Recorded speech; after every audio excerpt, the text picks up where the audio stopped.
Bonjour et hallo à toutes et à tous. Ici Berlin.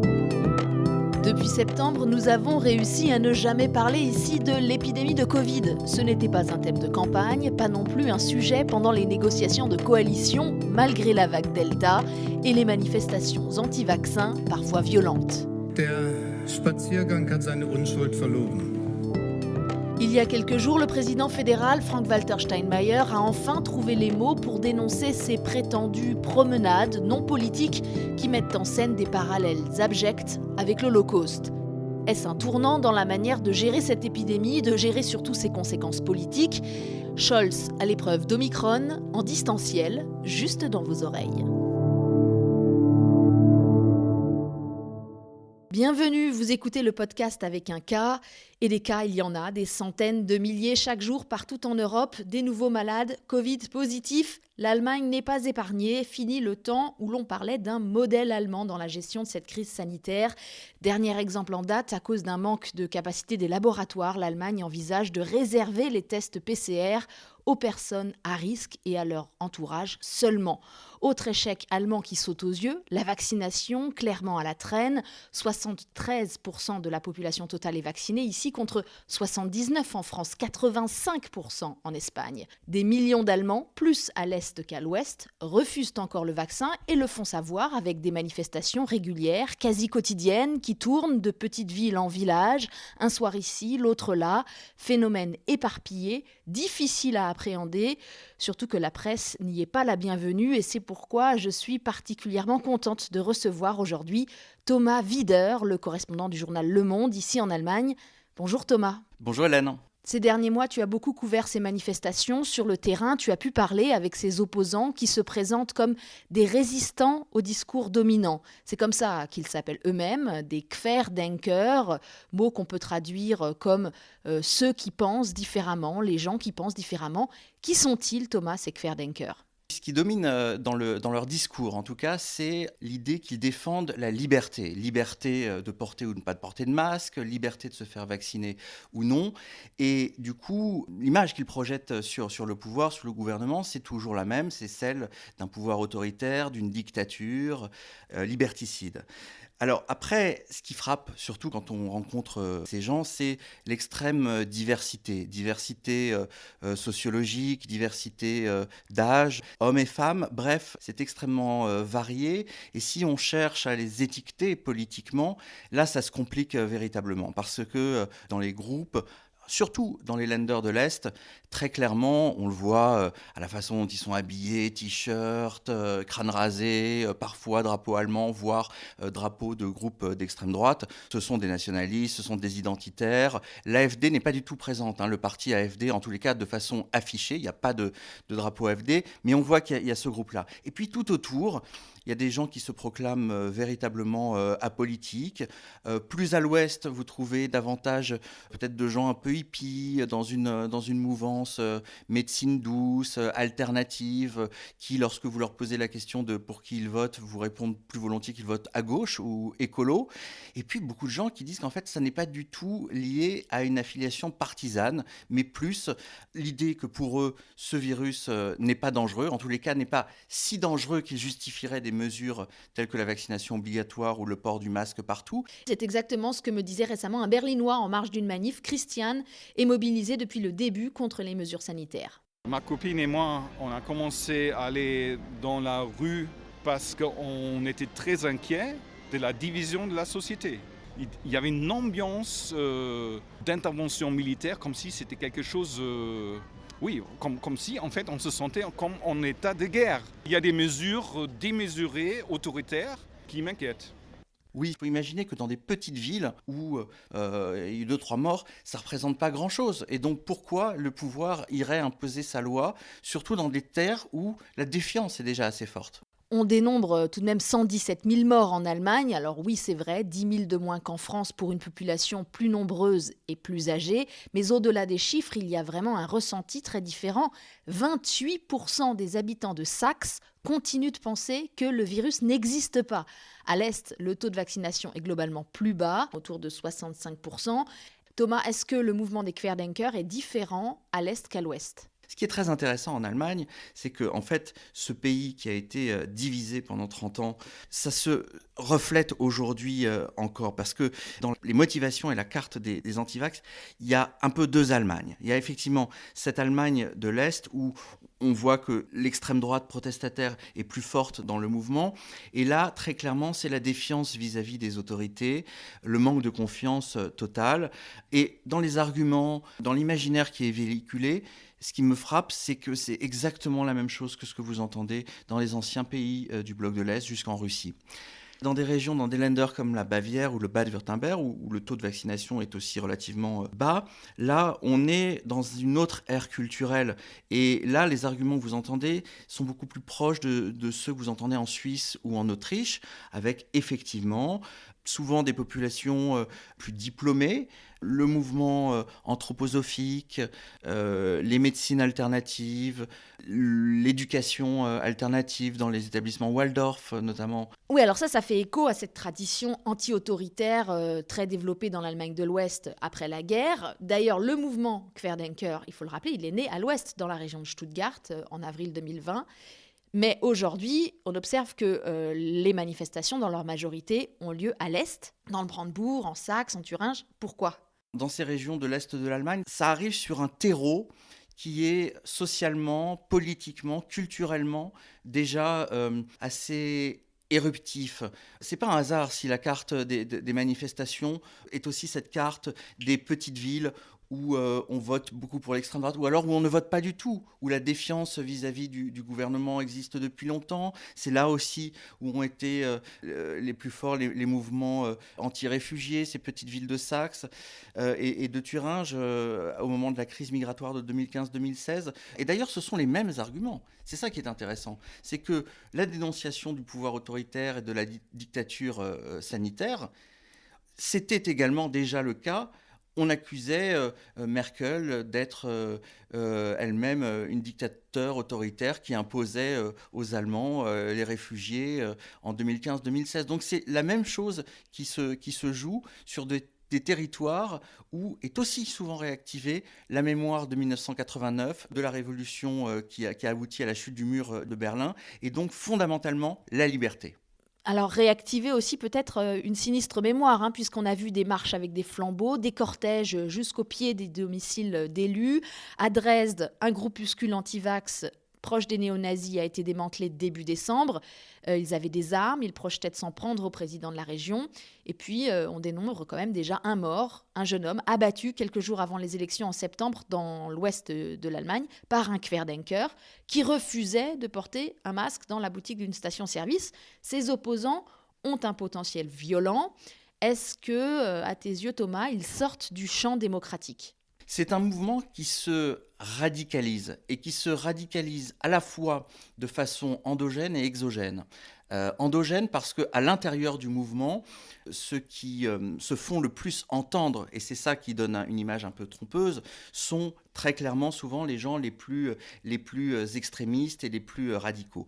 Exogène parce que le discours qui est porté sur ces groupes, discours on va dire quand même dominant dans les médias, est un discours extrêmement stigmatisant, culpabilisateur et accusateur. Alors certes, on peut le comprendre parce qu'il y a effectivement, comme on l'a vu, des gens qui sont clairement en marge du système et qui ont peut-être, sans doute d'ailleurs, des arrière-pensées politiques. Mais quand vous parlez à ces gens, et ça m'a frappé lors de mon dernier déplacement à Fribourg, c'était à la mi-janvier. Fribourg, c'est donc au sud-ouest de l'Allemagne. On est sur une terre qui n'est pas du tout AfD. La plupart des gens sont plutôt des écolos ou des gens qui ont voté Die Linke, qui sont contre les laboratoires pharmaceutiques, contre le capitalisme, qui défendent la liberté de leur corps, etc. Ils se radicalisent parce qu'ils ne supportent pas d'être pris pour des radicaux, en fait. Et du coup, ça crée une forme de dialogue de sourds. Et ça, c'est totalement frappant parce que ce qui m'a sidéré lors de ce reportage, c'est que vous aviez ce jour-là à Fribourg 2 manifestations. L'une contre l'obligation vaccinale, anti-vax, etc. L'autre organisée par les anti-anti-vax. Mais quand vous regardiez les pancartes, certains avaient les mêmes pancartes. Vous aviez des gens qui étaient contre l'obligation vaccinale chez ceux qui défilaient contre les anti-vax. Et inversement. Sauf que d'un côté, ce qui primait, c'était cette défense absolue de la liberté, quelles que soient les arrière-pensées, et de l'autre côté, il y avait l'idée qu'on défendait à travers le vaccin, en fait, on défendait la République et la démocratie. Un dialogue de sourds, on a aussi un grand flou des mémoires, puisque dans ces manifestations, certains portent des étoiles jaunes et ils se disent victimes, au même titre que les Juifs pendant le Troisième Reich. Ça suffit, a tonné le président de la République fédérale, Frank-Walter Steinmeier, il y a quelques jours. Die Selbstinszenierung als Opfer mit gelben Sternen ist eine Bagatellisierung des Antisemitismus und eine Verhöhnung der jüdischen Opfer des Holocaust.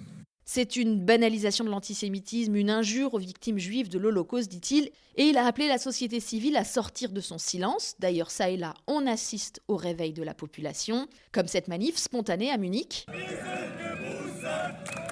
Nous sommes boostés, scandent ces jeunes, fiers de leurs 3 doses de vaccin. À Berlin, depuis décembre, les habitants d'un quartier du centre-ville se mobilisent pour protéger leur église de toute récupération. C'est le reportage de David Philippot.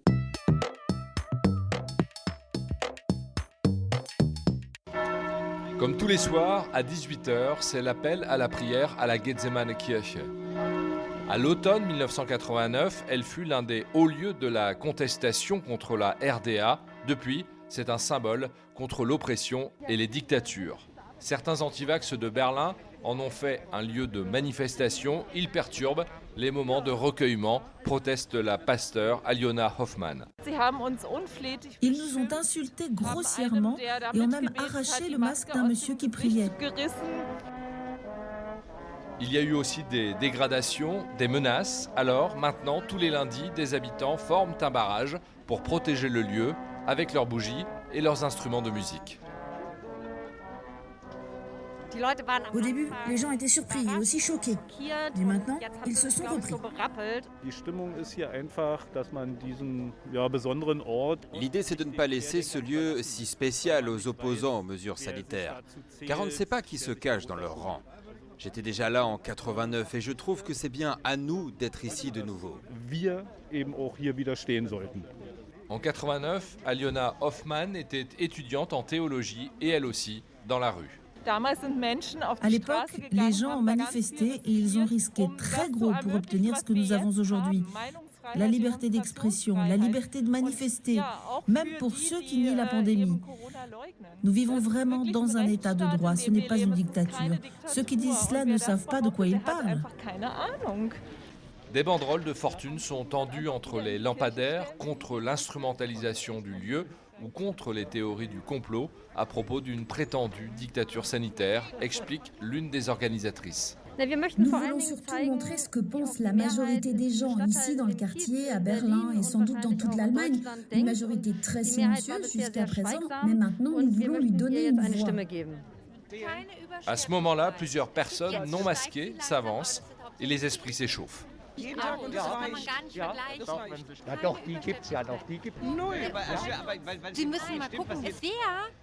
Il faut regarder qui gagne de l'argent avec le vaccin, qui finance.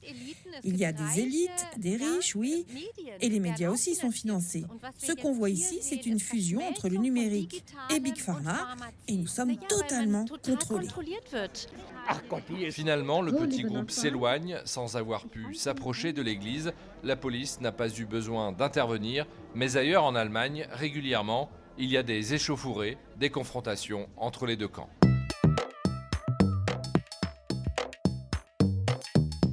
Thomas, est-ce que l'Allemagne a fait preuve de naïveté ? Est-ce qu'elle a été trop coulante avec les Querdenker ? Je pense que là, on touche aussi à la façon dont l'Allemagne, depuis le début en général, a fait face à cette pandémie. Et le contraste de ce point de vue avec la France est assez saisissant. Entre une France qui, au départ, a adopté une posture très, très, très autoritaire, le gouvernement, les attestations de sortie, nous sommes en guerre, ça a été relativement strict. L'Allemagne, en face, a une attitude totalement différente. Il n'y a jamais eu de confinement strict. Même l'appareil d'État, la police n'a joué quasiment aucun rôle.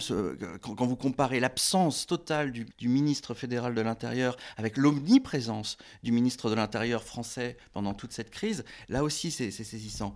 J'ajouterais une chose qui est fondamentale aussi, c'est que la reprise de l'épidémie à la fin de l'été et au début de l'automne s'est fait en pleine campagne électorale.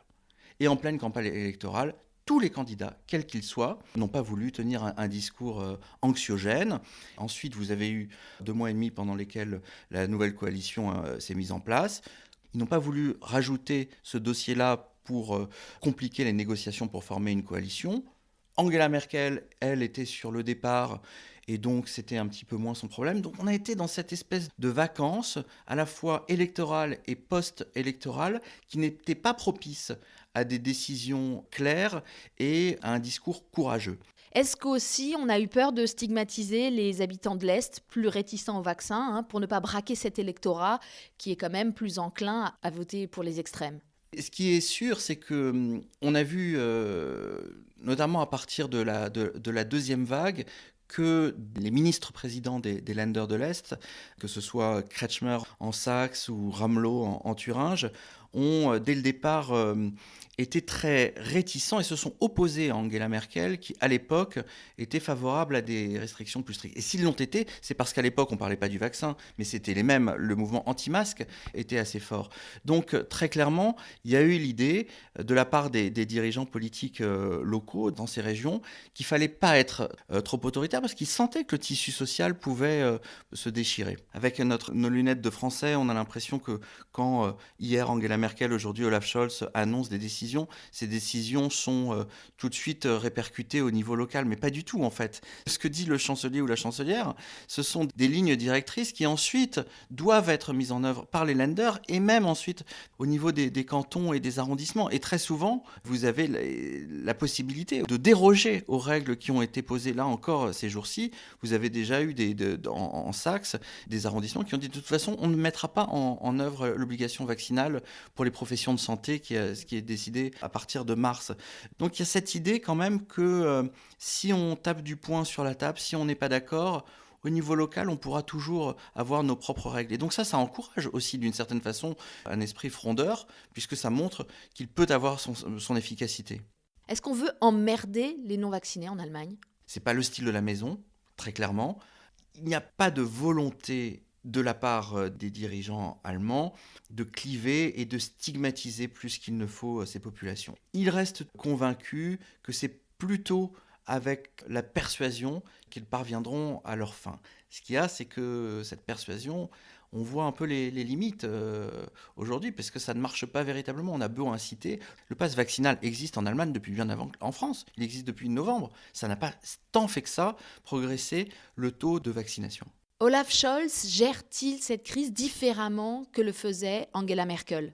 Angela Merkel a été d'une constance assez évidente tout au long de l'épidémie, en gros campant sur une ligne de prudence et de fermeté. Elle a eu plus ou moins de mal à faire appliquer, mais en gros son discours a toujours été à peu près le même. Scholz, c'est différent parce que Scholz... En fait, on ne sait pas véritablement ce qu'il pense. Il l'a joué de façon très, très, très tacticienne. Candidat, il a évacué purement et simplement le sujet. Il n'en a jamais vraiment parlé. Quand il est arrivé à la chancellerie, il a effectivement dit qu'il se convertissait à l'idée de la vaccination obligatoire, mais en ajoutant tout de suite que son gouvernement ne présenterait pas de projet de loi, ce serait aux députés de le faire. Il a fait ça en expliquant qu'il n'y aurait pas non plus de discipline de groupe, c'est-à-dire que chaque député pourrait voter en conscience.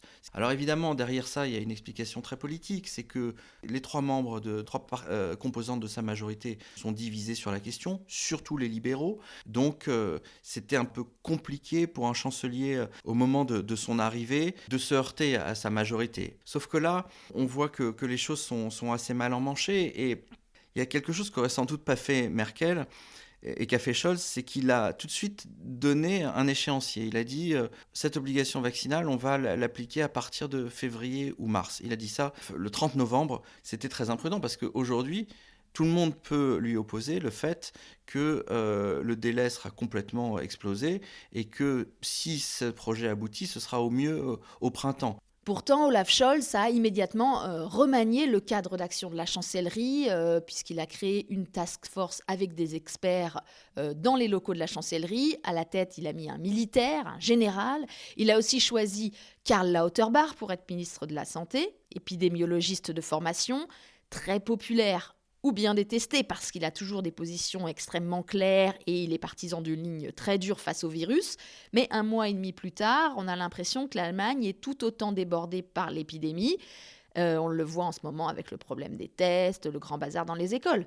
Absolument. Tout ça pour ça, on a envie de dire. Rien n'a changé. Alors, on peut peut-être espérer qu'avec la vague Omicron, qui est peut-être moins grave, du coup, les conséquences sur le système hospitalier ne seront pas si dramatiques que ça, parce qu'il faut quand même dire que l'automne, octobre, novembre, ça a été un peu chaud en Allemagne, plus qu'en France à l'époque. Il y a eu des transferts entre régions de malades, des choses qui n'avaient pas eu lieu en Allemagne jusque-là. Donc voilà, mais malgré cette réorganisation, ce nouveau casting, cet organigramme musclé, réorganisé, rien n'a changé.